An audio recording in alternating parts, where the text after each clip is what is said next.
Everyone's familiar with Aesop's fable about the grasshopper and the ant. The ant works hard all summer to provide for food for the winter while the grasshopper is lazy. The ant, when winter comes, the ant has plenty to eat, but the grasshopper goes hungry. The moral of the story is that we have to work today and produce today for a time of necessity later. Today, however, I'm extremely concerned that we're punishing the ant for his success while we're rewarding the grasshopper for his laziness. Today I'm going to call upon you to call your representative, talk to your neighbors, and vote for people who believe and propose a flat tax. I'm also going to ask you that you would not vote for people who are purposely dividing our nation so that they can get the grasshopper's vote.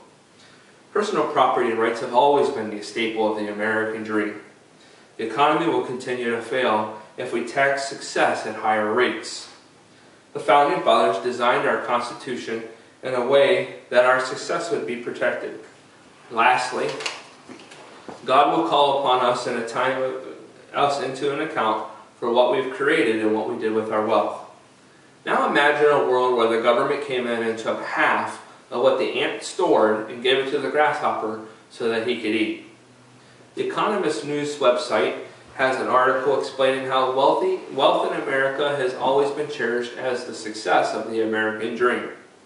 This election, however, people are vilified for their success, and it seems to be that they're threatened to be punished for it. The concept of Keynesian economics, which is President Obama's keynote theorist, says when the economy is in a downward spiral, the best way to get it going again is to lower taxes and spend in infrastructure.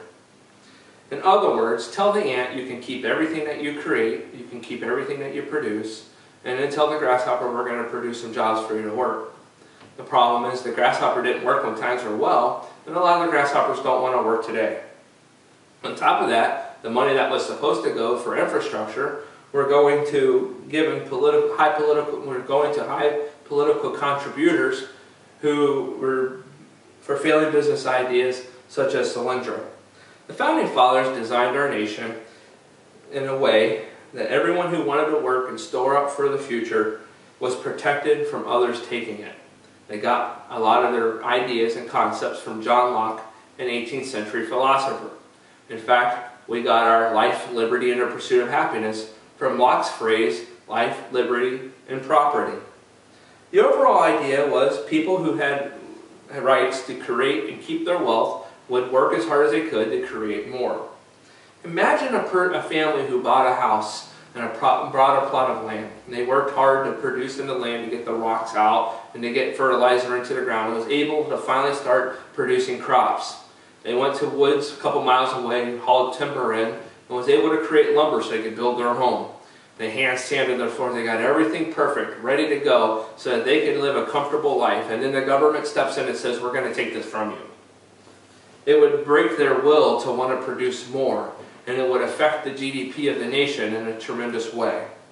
Imagine you worked as a small business, day and night, you worked hard creating wealth for you and your family and your people who work for you. Years go by and business was tight, so you would decline your paycheck so that you could help make sure you paid your employees. There was times that years went by, you would stay up night after night, worrying about how you were going to be able to keep the business open and how to be able to keep the employees at work. And through the hard perseverance and the hard work, you were finally able to build a successful business. Then you sit at home one night and you watch your president on TV saying that it's time for you to do your fair share. In fact, he wants to raise your taxes so that 40% of the income you create is going to go to the government. God will call us all into account for what we do, what we create, and what we do with our wealth. There are evil rich people, just like there's evil poor people. We buy security systems for our home to keep the evil poor people out. It's a bit harder to hold accountable and protect ourselves from the evil rich. I want to encourage you today with Matthew 25:14 through 30. It talks about how a rich man entrusted his wealth to 3 of his servants. The first 2 of the servants invested and created more wealth for their master, but the second one was lazy, so he buried it in the ground. The master rewarded the first 2, but he held the last one and punished him for his laziness.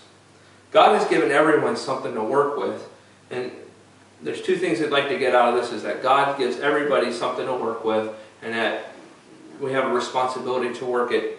And also, God will call into account everything that people have done. If a millionaire spends all their money on themselves and are selfish, they'll be held accountable for that. We don't need a government to legislate fiscal morality. Taking the ants' hard-earned stash is not fair. Both the ant and the grasshopper have had an opportunity in this nation to make something of themselves. They both should be required to give the same amount. Today I call upon you to call your representative, talk to your neighbors, and vote for people who believe and propose flat taxes.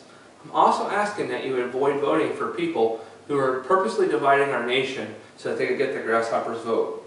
Alexis Tocqueville has been quoted as saying, when America ceases to be good, she'll cease to be great. There is no more good in America than a protection of private property. America's greatness is at risk.